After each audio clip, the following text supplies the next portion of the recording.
This is part 2 in the Syriac Aramaic series with my guest this week, Sebastian Brock. Part 2 of my interview with Sebastian Brock of Oxford, one of the world's leading scholars of Syriac Aramaic.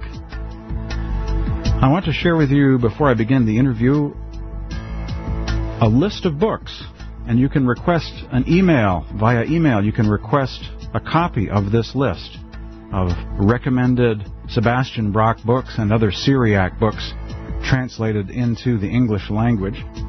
The Apostle Thomas is associated with the Church of the East. There is something called the Gospel of Thomas, translated by Marvin Mayer, published by Harper San Francisco.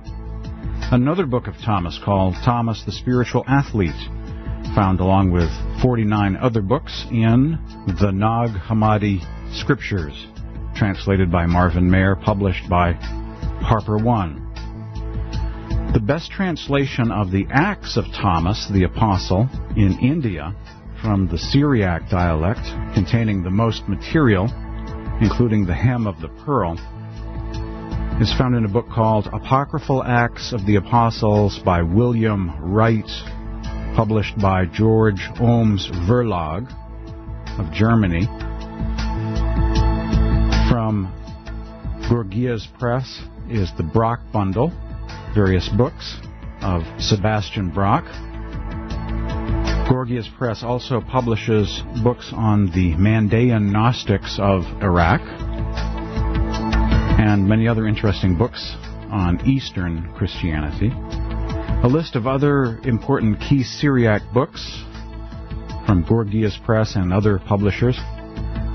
The Letters of John of Dalyatha, translated from Syriac Aramaic by Mary Hansberry, a beautiful, beautiful book. They're letters, but they're really poems. Some of them remind me of Rumi poetry. The Letters of John of Dalyatha, translated by Mary Hansberry, published by Gorgias Press. A new book on light mysticism, one of the most advanced books I've ever encountered on Christian mysticism and contemplative prayer. Once again, The Letters of John of Dalyatha by Mary Hansberry, published by Gorgias Press. Sebastian Brock's famous anthology of Syriac saints is called The Syriac Fathers on Prayer and the Spiritual Life, and that's published by Scriptorium.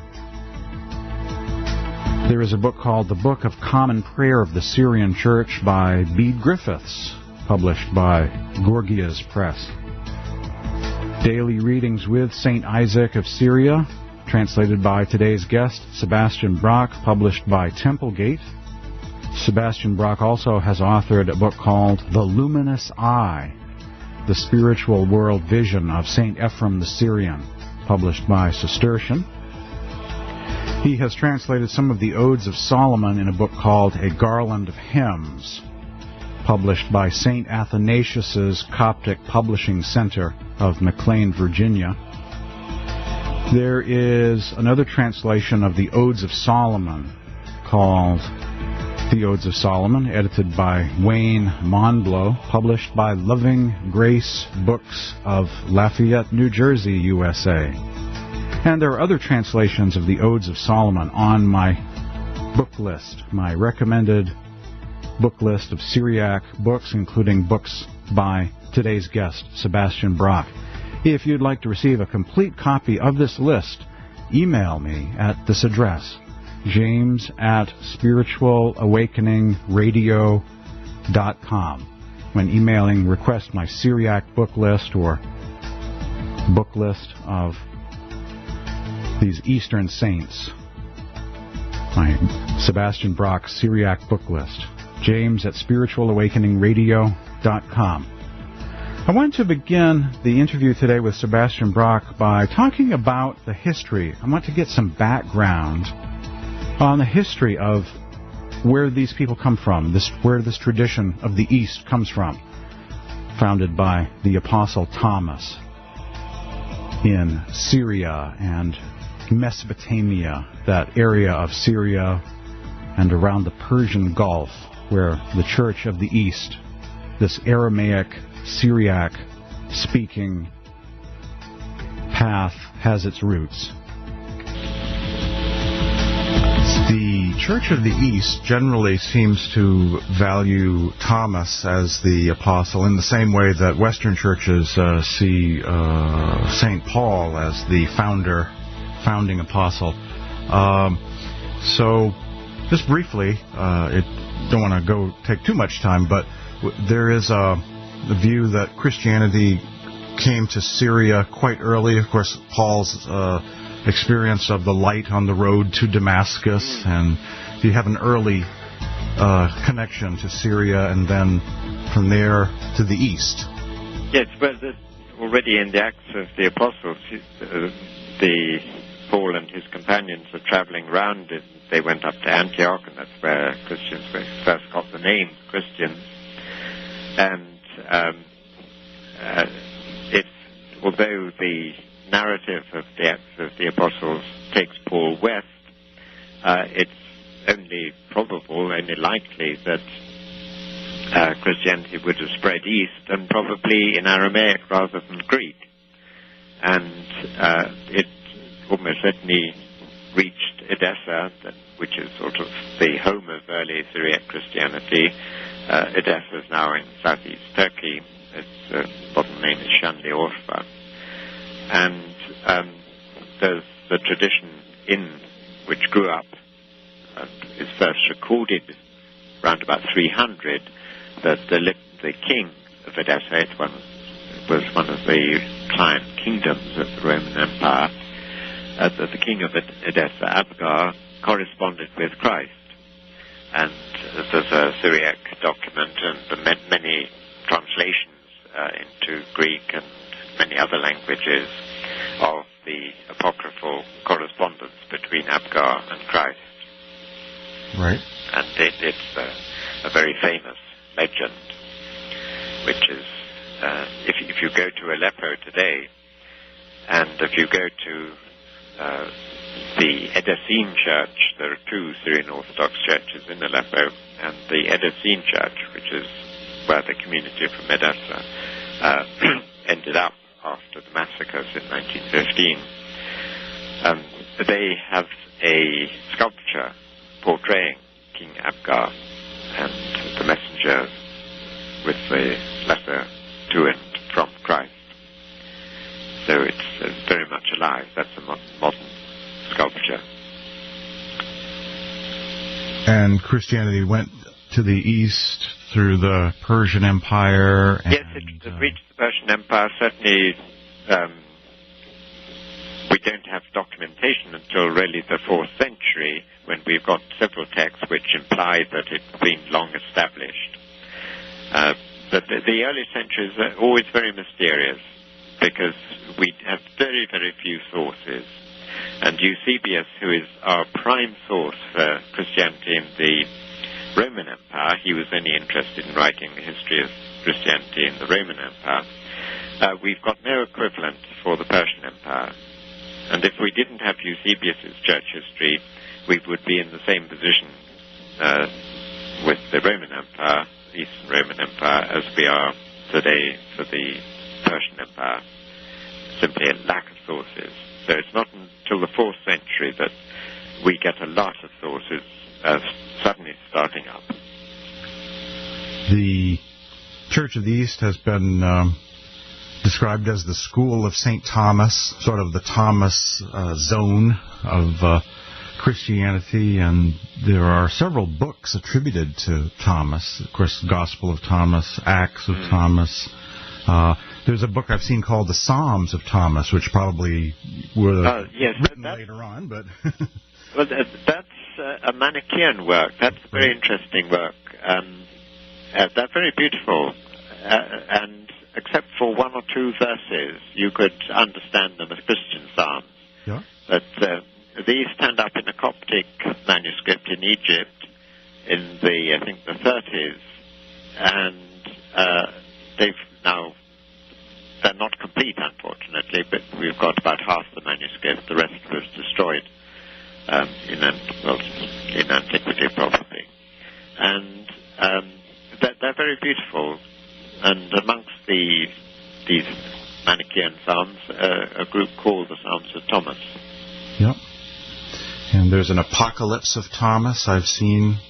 That's right, yes. I can't remember much about that offhand. It's pretty low-key. The Thomas tradition doesn't seem to be quite so apocalyptic as some of the other... No, that's quite true. And so, several books attributed to Thomas, and then the Acts of Thomas, and so that, which has Thomas going to India. And there's a book, there's several probably, the Jesus Sutras, this interesting group in China. Yes, that's a somewhat unreliable book, since it has, I think one of its starting points was an inscription in a Chinese temple, which was read as Syriac, is in fact Tibetan. Ah. Sometimes it's very difficult to read these ancient inscriptions, and sometimes one script looks a bit like another, and if you haven't got a real expert, you can get quite totally wrong impression and information. Yeah, there was apparently Christianity in, I think it's called the Church of the Light, or that's how it's translated, which has sort of a familiar ring to it, That's right, yes. Well, what we do have is an inscription on a stele. Now, what's the date? It's 786 or something like that, and it's in Chinese with a little bit in Syriac, beautifully carved, and it's a large stele, and this gives the history of the coming of Christianity to China about a century and a half earlier, in the early 7th century, so just about the same time that the Muhammad was prophesying and the Arab invasions were taking place. In China, you have Christianity arriving with Syriac missionaries, and they were quite an important presence, and they quickly translated texts into Chinese. The Chinese is actually very much adapted to sort of language and formulae that the Chinese were expecting or might expect. It's not a straight translation. And then eventually there was a new dynasty which drove out all foreign religions, and then Christianity reappeared in the Mongol period and was quite strong, and then disappeared when a new dynasty again drove out foreign religions. So Christianity in China has been there on and off for a long time. That's amazing. Probably many would be surprised to learn how early, how many centuries ago Christianity came to places like India and what we now call Afghanistan, and even eastern China. Yes. And when the Jesuits went to China in the 17th century, they recorded the memory of the earlier presence of Christianity. And there are the tombstones from that period, many of which are written in Syriac script, but are written in a Turkic language. The language is not Syriac, but it's Turkic. And various Turkic dialects spread right across Asia. So we think of Turkish as something almost in Europe, but in fact, right across Asia, even today, there are many different Turkic dialects.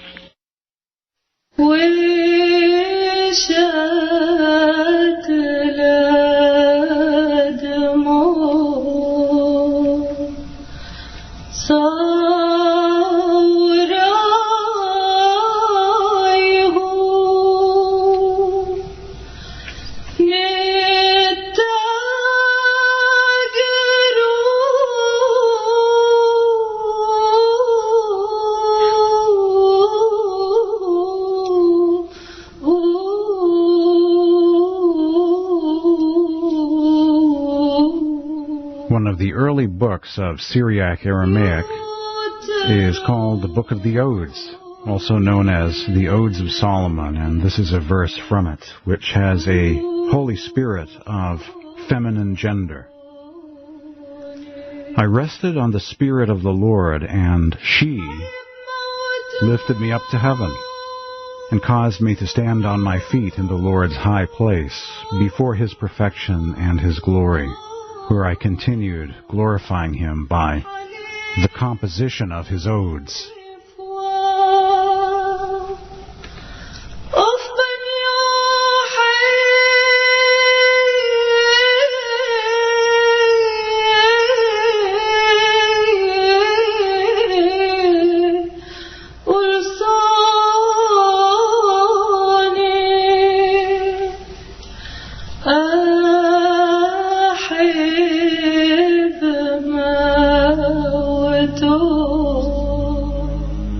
Welcome back to Spiritual Awakening Radio. I'm James Bean. My guest this week is Sebastian Brock, one of the leading scholars in the world of Syriac Aramaic studies and literature. I want to mention briefly about some books. There is the Brock Bundle from Gorgias Press, 4 new books by Syriac scholar Sebastian Brock,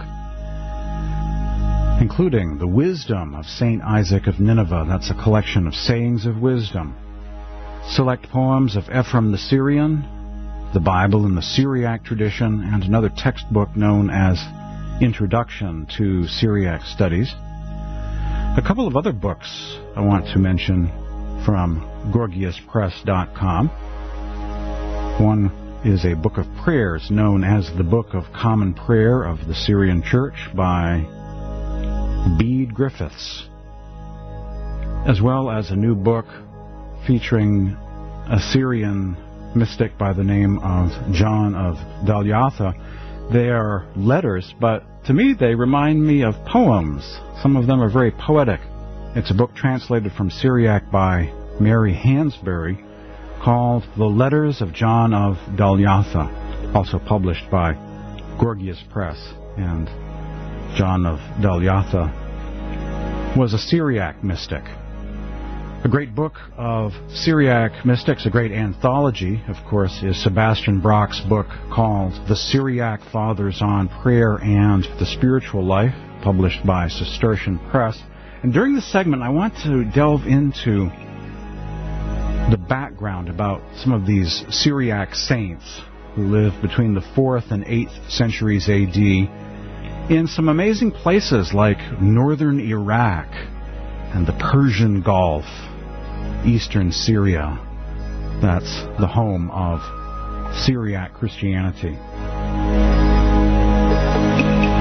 In your book, The Syriac Fathers on Prayer and the Spiritual Life, that's an impressive list of mystics translated, and some anonymous works, too, I guess. The Book of Steps. That's right, yes. There are a lot of anonymous works. They didn't have a very proprietary sense of ownership as modern authors do. Yeah, I find the Syriac Fathers on Prayer and the Spiritual Life to be a little bit like, it reminds me of the Philokalia to some extent. Oh, yes, that's right. Yes, kind of a Syriac Philokalia. Yes, there's no Syriac Philokalia. There are certainly anthologies, and so my anthology is simply in a much earlier tradition, following a much earlier tradition. Yeah. But there's no fixed group of texts such as you have in the Philokalia, which is actually quite a late compilation. It is from the late 17th, early 18th century. Yeah. Yeah, I like the idea of a book where you have represented a whole spiritual community from antiquity. The Nag Hammadi could fall into that category. Dead Sea Scrolls, and the Syriac Fathers reminds me of that. Here you have like a whole body of texts from this form of Christianity, and I don't know. I've always thought of it as a very special book in a category by itself. Yes, well, all these finds, such as the Nag Hammadi finds and Dead Sea Scrolls, they are somewhat idiosyncratic communities, whereas the collection of texts in the Syriac Fathers on Prayer that spans a very long time range. I forget where I started or where I ended, but it's at least half a millennium, whereas, say, say, the Dead Sea Scrolls, they cover a much smaller time range and a very particular community with a particular ideology. So there's much more variety in the collection that I put together, or any of the Syriac monastic anthologies, or indeed in the Philokalia, which has texts from many different periods. I certainly have enjoyed the different saints and mystics translated. I think Joseph the Visionary is my favorite from Oh, that's that interesting. You should like him. Yes, he's very good. Yes. I like John the Solitary, and I like, Isaac I'm very keen on, and John of Daliatha, John the Elder, is another wonderful person. But Joseph the Visionary has some wonderful things. And the communion prayer that I translated at the end of the book, I think, is a really beautiful prayer. Yeah, the Prayers of the Mystics section of that book I really like. And if you translated 1,000 pages, I would buy that book. Oh, well. If there was a book just of those prayers, because those are very... Well, they have an ecstatic quality to them. They do, yes, you're right. Well, I've long been urged and long had the intention of putting together a much bigger collection of these things for Cistercian publications have asked me to do this, that the people who publish the Syriac Fathers on Prayer. Right. And one day, I've done all the translations. It just needs a month or so to put them in order, polish the translations, and put them in a final form. But we're coming up on a break, but after the break we'll continue this conversation about the Syriac Fathers, their writings, and their wisdom here on Spiritual Awakening. Stay tuned. This week my guest is Sebastian Brock of Oxford University, one of the world's leading scholars of Syriac Aramaic, including the writings of the Syriac saints, the great-grandchildren of the Apostle Thomas and the Church of the East, the Church of the Light. He has translated the wisdom of St. Isaac of Nineveh, the Syriac Fathers on Prayer and the Spiritual Life, and many other books featuring these great saints and mystics of the Syriac tradition with Aramaic roots in places like Edessa, Syria, northern Iraq, and around the Persian Gulf. And of course the Apostle Thomas eventually went to India, and there are writings in India as well, a large presence. Millions of Syrian Christians, in fact, live in India. During this segment of the program, we're exploring the writings of the Syriac mystics, including St. Isaac of Nineveh.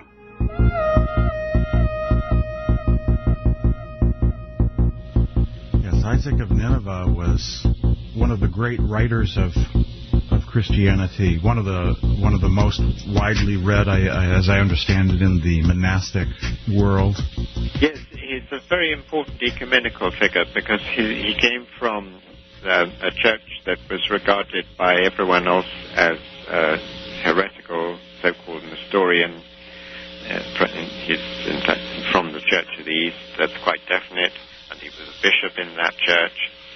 And yet his works were translated into Greek in the probably late 8th, 9th century by people from the Greek Orthodox tradition. They kept his name.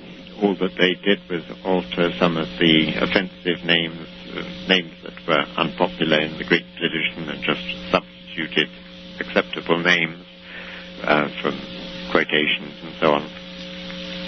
And then from Greek he got into, a huge number of different languages. And what's really intriguing is that in the late 20th century and early this century, there's been a large number of new translations of his works into Romanian, Russian, Arabic, various European languages, and even some extracts in Japanese.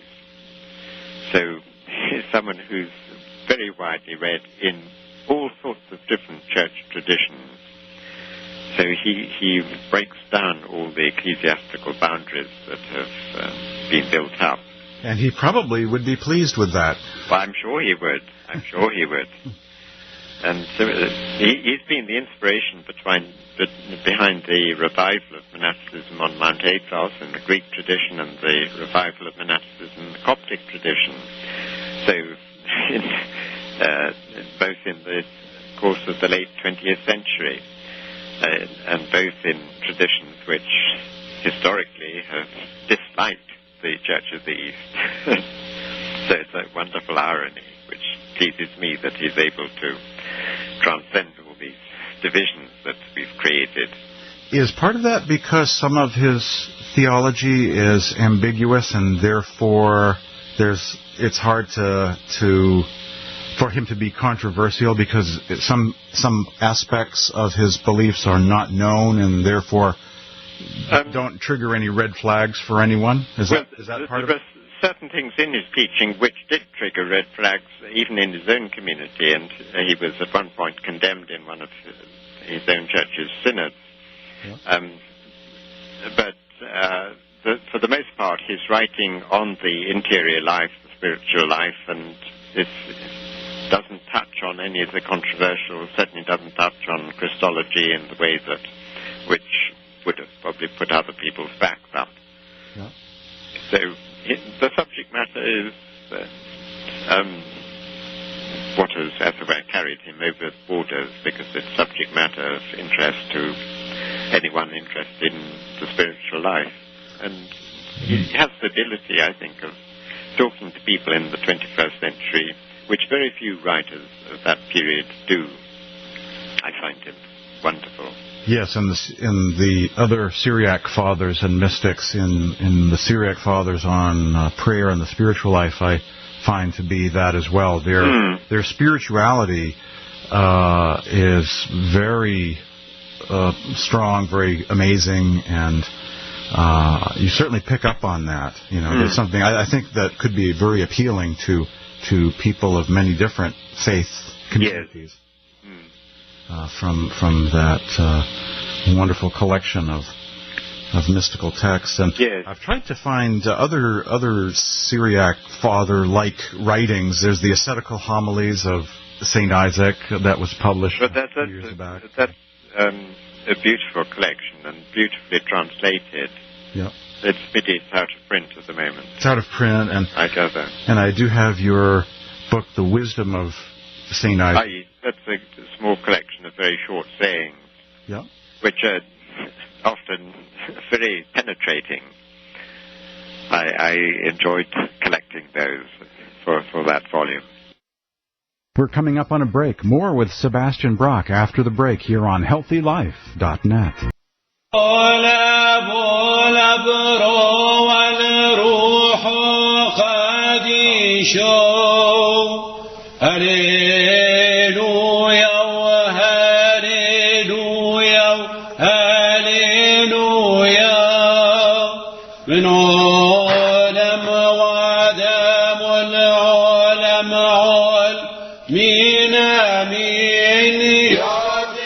This is from the writings of Saint Isaac of Nineveh, one of the Syriac saints, titled The Compassionate Heart. An elder was once asked, "What is a compassionate heart?"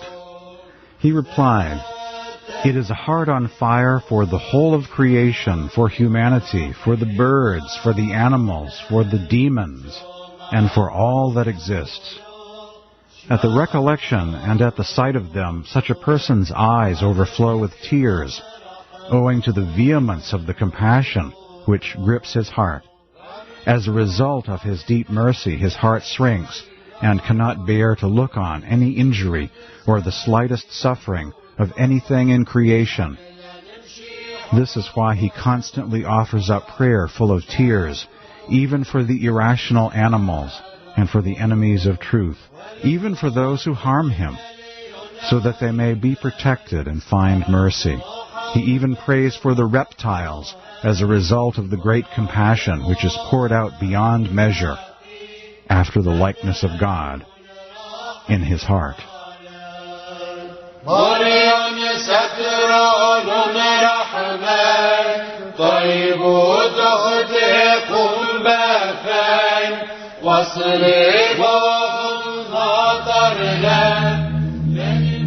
Welcome back to Spiritual Awakening Radio on HealthyLife.net. This week's program features Sebastian Brock of Oxford University, one of the world's leading scholars of Syriac Aramaic studies, a translator of many fascinating books, including The Wisdom of St. Isaac of Nineveh.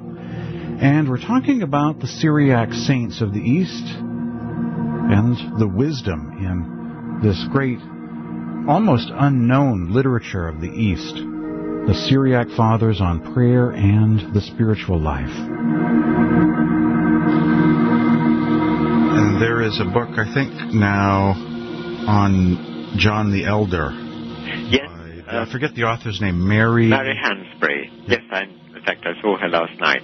Oh, okay. Well, it's a good friend. It's an intriguing book, and I plan on reviewing that. And that's his letters, his spiritual letters, and he's someone who clearly experienced all sorts of amazing mystical experiences, and he describes these in the letters in a very direct way, in a way that you very rarely find in mystics. That's what I find very appealing about the Syriac Fathers.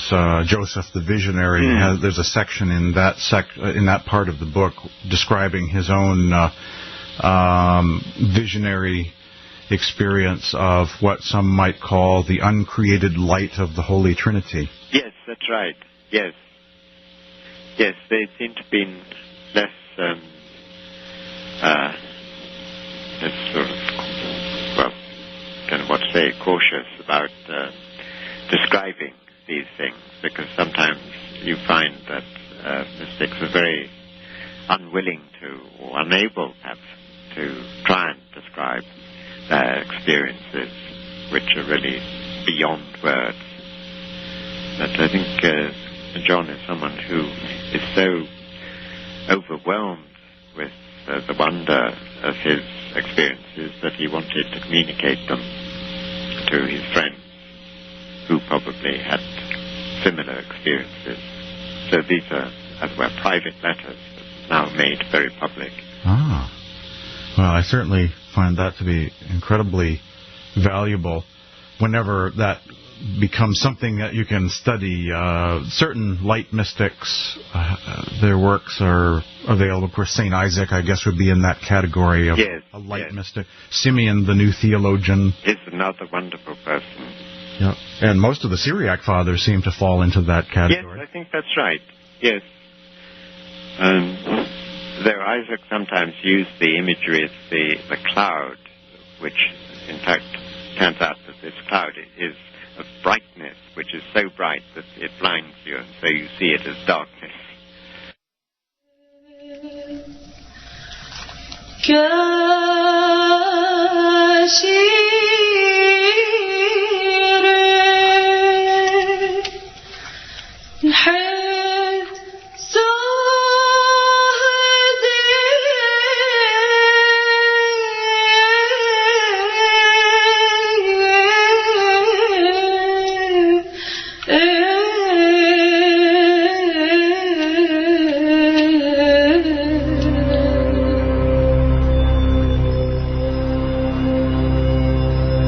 Syriac East, in the writings of the saints and mystics, there is an ongoing theme of being caught up in wonder, being astonished by the manifestation of divine light.